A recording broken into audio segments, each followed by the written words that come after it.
Welcome to Wisdom Trek with Gramps. I am Guthrie Chamberlain, and we are on day 2360 of our trek. The purpose of Wisdom Trek is to create a legacy of wisdom, to seek out discernment and insights, and to boldly grow where few have chosen to grow before. In today's Wisdom Nugget, I'll guide you through the vast landscapes of biblical wisdom. Today we'll delve into Ecclesiastes chapter 3, verses 1 through 8 from the New Living Translation. In these verses, the teacher reflects on the cyclical nature of life and the appointed times and various activities that we come across. He contrasts the times of sorrow and joy, mourning and dancing, and emphasizes the balance and the rhythm of life. Let's uncover the profound insights in Ecclesiastes chapter 3, verses 1 through 8. Let's start with verse 1 and 2. For everything there is a season, a time for every activity under heaven, a time to be born and a time to die, a time to plant and a time to harvest. The teacher begins by acknowledging the cyclical nature of life and the appointed times and activities that we have.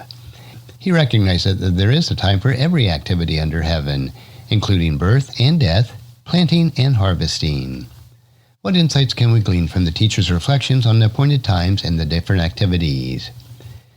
The teacher emphasizes the cyclical nature of life and the appointed time and various activities that we come across. He recognizes that life is characterized by seasons, each with its own purpose and timing. Now let's explore verses 3 through 5. A time to kill and a time to heal, a time to tear down and a time to build up, a time to cry and a time to laugh, a time to grieve and a time to dance.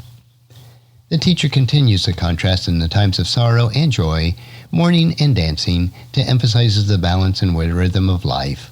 He recognizes that there is a time for both destruction and construction, sadness and joy, mourning and dancing.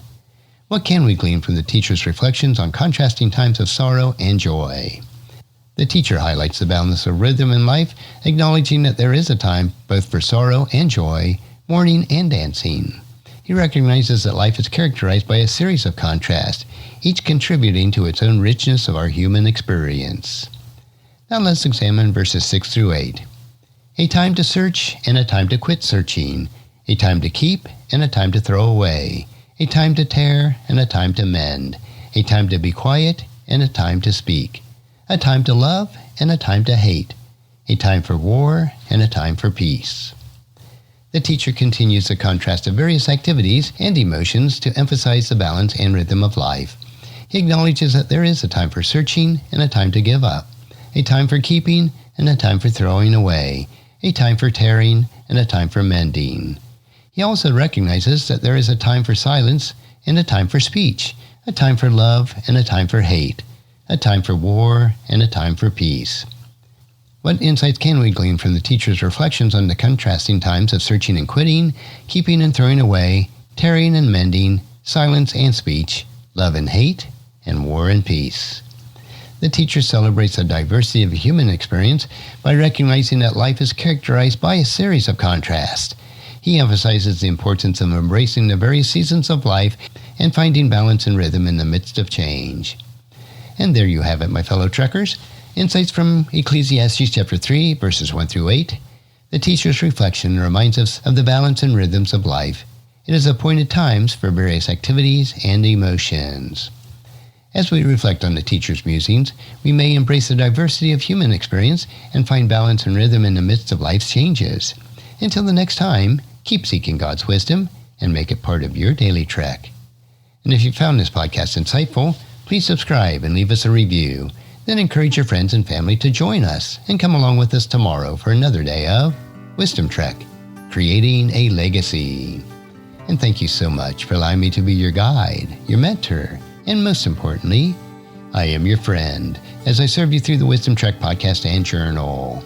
As we take this trek of life together, let us always live abundantly, love unconditionally, listen intentionally, learn continuously, lend to others generously, lead with integrity, and leave a living legacy each day.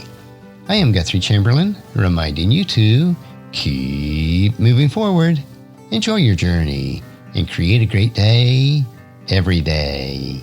See you next time for more daily wisdom.